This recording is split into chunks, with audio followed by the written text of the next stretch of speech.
Hey everyone, it's attorney Nick Sally and welcome back to I Own This, the secrets of getting a trademark registration. So this part of today's series, we're actually going to talk about the USPTO specimen. So this is conquering your trademark application. What is a specimen? I know some people think that sounds like really scientific. It's like, what are we in a lab or something? But no, to be quite honest with you, a specimen just means your goods or your services.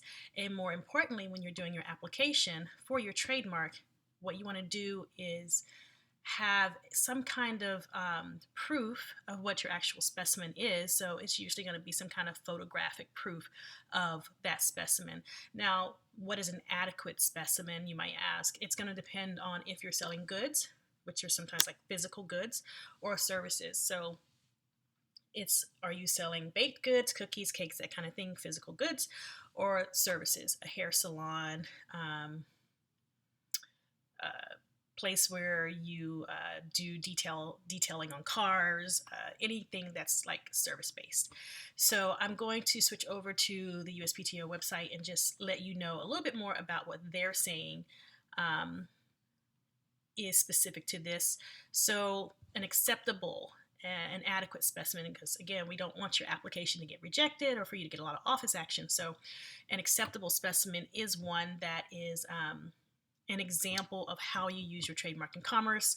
And then it goes on to say in this list that it needs to be used with the goods and services listed in the application. The trademark, it needs to show the trademark used with the goods and services. And then also it needs to be the appropriate type of specimen, what I was just saying, based on whether you have goods or services. So here's the example to listen to. For example, advertising material is an acceptable specimen for services but not goods. So if you are actually having like a physical product, you need to show that in the picture. It's not going to be okay just to show a brochure or a business card or an ad if you're selling goods. So if you're selling t-shirts or you're selling essential oils or something like that, then you need to show the actual mark on the goods and services. You need to show a picture of that container.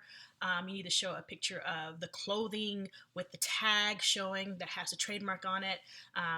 But for services which are intangible, it's okay to show an ad, a brochure, that kind of thing. Now, another thing that you might not know is because the World Wide Web makes things so connected, a lot of times you can do a screenshot of your website. But the trick here is when you do that screenshot, you need to show the actual cart or the money where it's exchanged and things can be bought.